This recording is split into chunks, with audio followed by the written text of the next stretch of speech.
ఒక అనారోగ్య సమస్య వచ్చింది అనుకోండి, దేని గురించి ఎక్కువ మాట్లాడతారు? దేని గురించి ఎక్కువ మాట్లాడతారండి? అనారోగ్యం గురించే మాట్లాడతారు. కానీ వాక్యం ఏం సెలవిస్తూ ఉంది? నేను పొందిన గాయం ద్వారా మీరు స్వస్థపరచబడ్డారు. మరి ఏం మాట్లాడాలి? ఏం మాట్లాడాలండి? వాక్యమును మాట్లాడాలా? ఈరోజు అనారోగ్యపరంగా నువ్వు స్వస్థ పొందుకోవాలి అని అంటే వాక్యమును ఎత్తుకొని ఏ విధంగా అయితే మన నోటితో నములుతామో అట్టి విధంగా వాక్యమును మాట్లాడినప్పుడు ఆ వాక్యము మన జీవితంలో కార్యము జరిగిస్తుంది. వాక్యం మన జీవితంలో కార్యము జరిగిస్తుంది. కానీ ఒక మాట, దేవుని వాక్యమునకు, దేవుడిచ్చిన వాగ్దానమునకు ఈరోజు నీ జీవితంలో, మనందరి జీవితంలో పరిస్థితులను బట్టి ఆ పరిస్థితిని ఆధారం చేసుకొని మాట్లాడుతున్నామేమో. ఎప్పుడైనా సరే దేవుడి మాటకు వ్యతిరేకంగా మాట్లాడితే అది పాపము కాదా? ఇప్పుడు నా తండ్రి అక్కడ పనిచేస్తున్న వాళ్ళతో ఒక మాట చెప్పమన్నాడు అనుకోండి, నేను ఆ మాటను చెప్పాలా లేదా వ్యతిరేకంగా చెప్పాలా?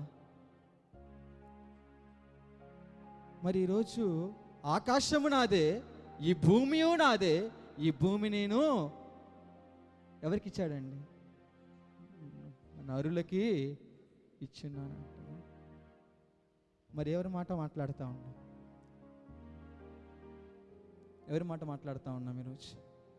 అందుకే మన జీవితాల్లో కార్యాలు జరగట్లా, అందుకే మన జీవితాల్లో విడుదల కార్యాలు జరగట్లా. అయితే అసలు ఆ మాట ఎంత శక్తి కలదో చూద్దామా అండి? అయితే ఇక్కడ ఇర్మియా దేవునితో మాట్లాడతాడు. అయ్యా నేను యవనస్తున్నాయా, నాకు ఏమీ తెలీదు ప్రభా అన్నప్పుడు ఒకటి దేవుడు బలపరచబడాలా. ఇదిగో నా ఆత్మానికి సహాయం ఉంది కదా అనాల. కానీ దేవుడు ఇక్కడ ఏం చేస్తున్నాడు? అనొక్క ఏం ముట్టాడండి? నోరును ముట్టి ఏం ఉంచాడంట?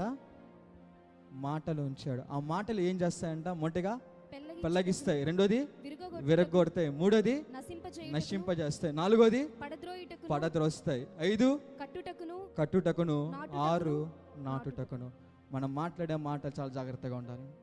నీ మాట పెళ్ళగించగలదు, నీ మాట విరగొట్టగలదు, నీ మాట నశింపచేయగలదు, నీ మాట పడదొరగలదు. ఈ 4 అపవాది వేసే ప్రతి ఆటంకాలకు నీ నోటితో పలికినప్పుడు వాడి ప్రతి ఆటంకాలను పెళ్ళగిచ్చేస్తుంది, వాడి ప్రతి ఒక్క కార్యములను విరగొట్టేస్తుంది, వాడు వేస్తున్న ప్రతి పన్నాగములను నశింపజేస్తుంది, వాడు చేస్తున్న ప్రతి మాటను పడద్రోస్తుంది.